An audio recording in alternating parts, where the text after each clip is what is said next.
Day 98. So I got my workouts done. I've been working on my mumble exercises. I found this guy on YouTube that I think is working. I think it's helping me. And he effectively says like massage your jaw periodically throughout the day. And I've been really trying to be more mindful of it and do that anytime I get a free moment. And honestly, it's weird. My jaw.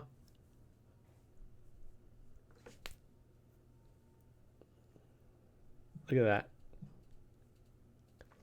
I've had TMJ for I don't know, maybe 20 years now, maybe maybe 15 years now, and I wear special mouth guards and everything to avoid having my jaw lock shut. And I never thought that my jaw would be causing my mumbling, but it could be. And the more I push on my jaw, the less it clicks, and the better it feels, and the more I feel comfortable opening it all the way. So that, you know, that could be it. So if you see here, I once again did not post on Twitter, did not keep my goal for the second day in a row. And I'm feeling really bad about that. I'm pretty ashamed of myself right now. But I was about to post something, just something stupid. And I realized that I should probably have some way of tracking user activity. I don't think I should go nuts with it, but I do want to have that in place. But I guess I need to do this. I need to set the goal of having that in place tonight and tweeting tonight, or tweeting anyways, because I'm not going to wait anymore. I'm not going to have 3 days of red in a row. So that's it. I need to fix that, get that. I need to start working on that. And honestly, I'm kind of excited to have some people start trying it that I don't know. And I think I've gotten over the hump. Yesterday's live session of working through it honestly helped me change my perspective a little bit, and helped me not, I don't know, feel so uncomfortable about the whole thing, and remind me that it'll be fine, whatever happens. On day 98, I'm getting excited about day 100. I'm not gonna do anything for it though, because it's just a day. It's just a day like every other day, and I think it's a day for gratitude. And like, I like this, that I kind of said this in another episode, that like I really think great people that I want to be like choose celebration days as days to be grateful and days to be determined, and not days to break all of their habits and fall into bad habits again and not do the things that they want to do. Like, living your average day as a good day, as a determined day, as a day that you're achieving your goals or working towards them, doesn't mean you break them all as soon as you get one step closer, or you actually, even if you do achieve it, it doesn't mean you just quit that day. It means that you are grateful that day of all the work you put in, and you celebrate it, and you keep working,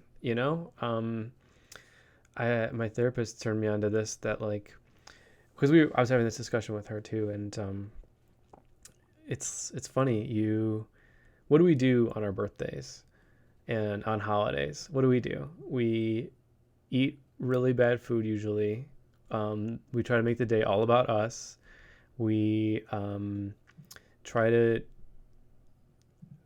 buy more, eat more, do more, be more busy. We try to have a lot of material possessions. We try to do all these things on those days, and they always bring out the most stressful times, because everyone gets very emotional about what the holiday should be like, what the birthday, and I'm not saying it's bad and wrong. I'm just saying that it is setting yourself up for failure, though, because the day will never be what you want it to be 100%, because or probably even 50%, because first of all, you're not in control of it. Even if you want to, even if you plan the whole thing, even if you try really hard to be in control of it, you're still not, like the day's still going to happen. The world kind of always is nudging you in different directions. And, anyways, so I used to get really sad on my birthday because I, I used to build up all these huge expectations and, want everything to be a certain way and all of it. And, it always ends in pain and frustration. And if you want to stop having pain and frustration in your life, the first thing you should do is lower your expectations on everything, on life, on goals, on everything. I mean, I feel weird. I feel like I'm saying two different things, but just keep trying, and also don't expect anything. But I guess the point I'm trying to make is, I had this discussion with my therapist that like we always do the worst things on our days, on our cheat days, on our birthdays, on our whatever days. And she had an interesting perspective. She said, yeah, another way of thinking about it is celebrating that you just achieved another year on this planet, like another year of your life has happened, and being thankful of all those people that helped you throughout the year and made the year a good year, or a bad, or a fun year, or had good moments. And it took me probably 2 or 3 years to come around to that idea. But I think I'm pretty close. I don't know if I'm 100% there yet, but it's always hard. It's always harder. You always think it's about you a little bit, but I do think birthdays, I'm going to say should. I know I hate the word should because it usually means negative stuff is coming after the word should. But I do think birthdays should be more of a celebration of thank you. I just had 365 more days of living that I could have not had. Things happen to people. People get sick. People, have accidents, whatever. Rather than splurge and go nuts and say this is my day and everything is my way and everything, I'm really going to try to come around to the idea of I'm so happy that I got to have that past year, and it's exponential, right? It's easy to say that when you have a good year. It's easy to say when you have a growth year. It's not easy to say when you're having a bad year or bad situation. And I think that's the hard part about all of this is like you're only going to grow in times when you're not in pain and in times when you're not overwhelmed, because it's the only time you can think about and try to grow. It's the only times you can prioritize growth rather than chaos. When your life's in chaos because you lost somebody, you broke up with somebody, whatever, you lost friends, you had a setback with your goals, all of the things that you point to and say, I can't be happy because, it's really hard to grow when those things are dominating your brain. And I think that's something that's not talked about. I'm sure there's within the social work realm, a ton of research on this. I mean,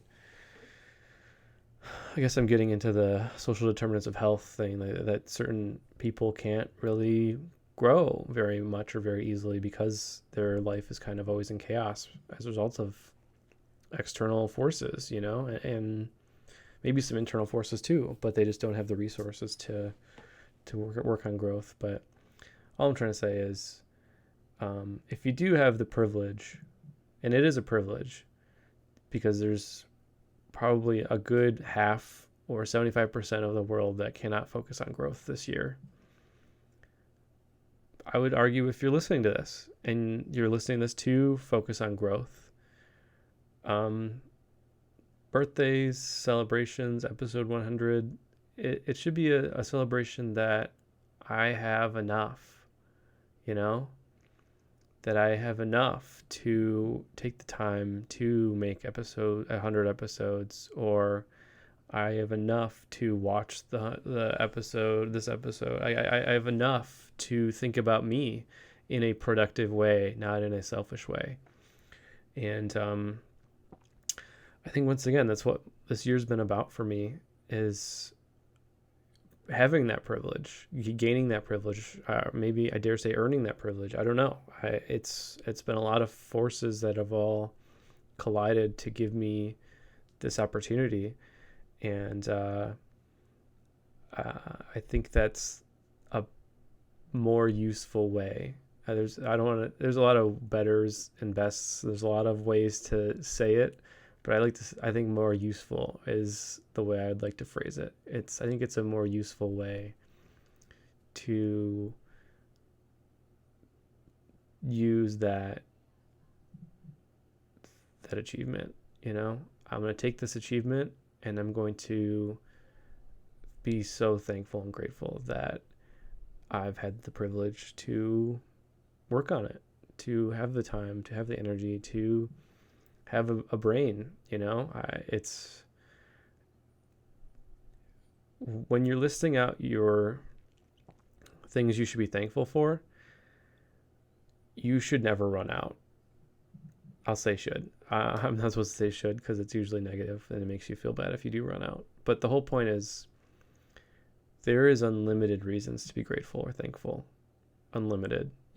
Everyone is grateful or thankful that they are something compared to somebody, and that comparison is usually a peer or someone that they would deem on their social, political, income, education level. But what we don't do is we don't remember that there is unlimited reasons to be thankful when you compare to anything, when you compare to not existing, to being anybody else on earth, being any other level of intelligence, being any other level of health, being any other level of abilities. And I don't even mean like real ability. I mean like ability to walk. There's unlimited reasons to be thankful and grateful. And I really didn't know this was where I was going to go with this today, but I think it's a really good lesson to try to really put as part of your daily routine. Is one gratefulness exercise that I really try to do. I'd say I remember to do it once every other day, and when I remember to do it, I really try to do it. But I don't want to make it I must do this or else thing. I don't want to feel bad as a result of a gratefulness exercise. So I really try to just when it crosses my brain, I do it. And this gratefulness exercise is when you're chewing your food and you don't know what to do, and you can easily look at your phone, you can easily watch something, you can easily be thinking about your problems, which is what we do all day, right? Our problems and obligations. Just stop and look at that food in front of you that you're eating and chewing, and think about how long it took to grow, to exist. Oftentimes the food you're eating, someone had to plant that thing or grow that thing or birth that thing a year ago, like 300 days ago or more, or whatever, even 100 days ago, a long time ago. There was a human that facilitated that thing going from a seedling to something that grew, and someone had to take care of it. And I know we use a lot of machinery and everything, but still, someone had to think through how to make that machine, to plant that seed or harvest that seed or water that seed. We have probably thousands and thousands of people spending large portions of their entire lives making it so that you can eat that salad or cheeseburger or whatever whenever you want. Entire generations of people dedicated their lives to allow you to shrug at that food existing in that way that it exists right now, because it's just so normal that we have it everywhere. And I like to remember, like, it probably took, I mean, I'm not even going to speak to the generations of people that had to, like, improve on each other's work to, like, get to this point, but just the seedling itself, it probably took, I would say, between 100 and 300 days for the, wheat in my bread to grow from a seed to an actual plant and then get chopped down and then get put through like a bunch of different milling exercises to make into flour. And then it had to get sent across the country probably 4 or 5 different times to different places to turn it into bread, and then 4 or 5 different places to make it into something that's useful to me, and then a place to sell it to me.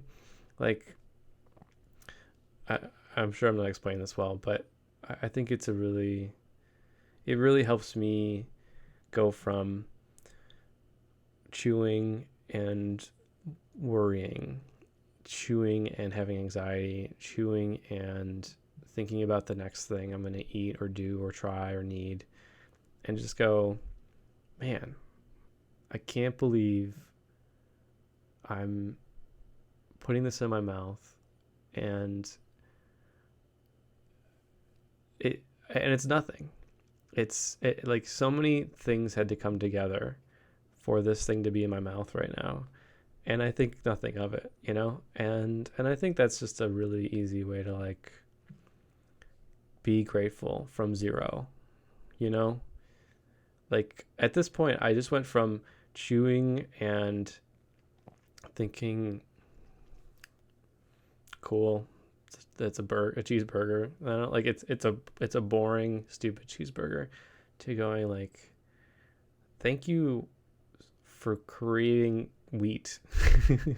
Thank you for planting seeds that make this bread, you know? And I don't know. Those are the kind of things that, like, wake me up a little bit and those are the kind of things that turn an average boring day into a good day for me, cuz it's crazy, right? When you really think about all the details, and I'm a detail person, so when I like getting into the details, and when you get into the details of, like, how something, especially something you eat, goes from nothing, from dirt, to in your mouth, it's kind of crazy. And they do it all for $1, like, they do it all for, like, a stupid little amount of money, because like I said, there's generations of people that have worked on this and worked on this to make it $1.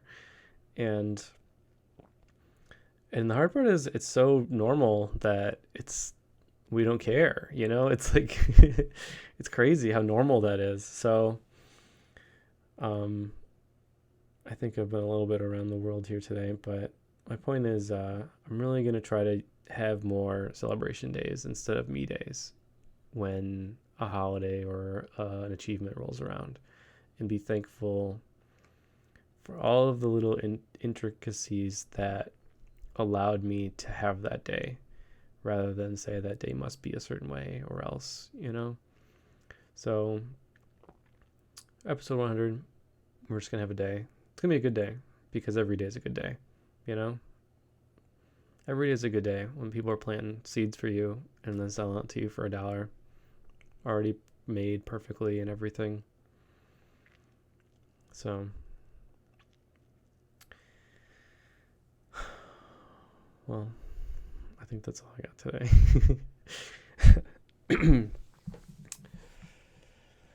But try it. Try the gratefulness exercise. I think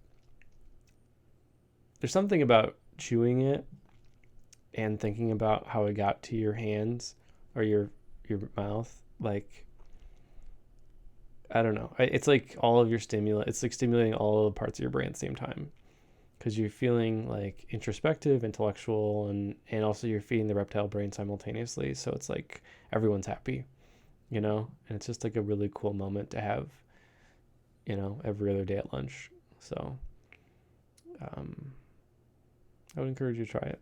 So, but I gotta get to work. I got a lot of stuff to do today. And I gotta keep on my goals. Yeah. So I guess I'll see you later.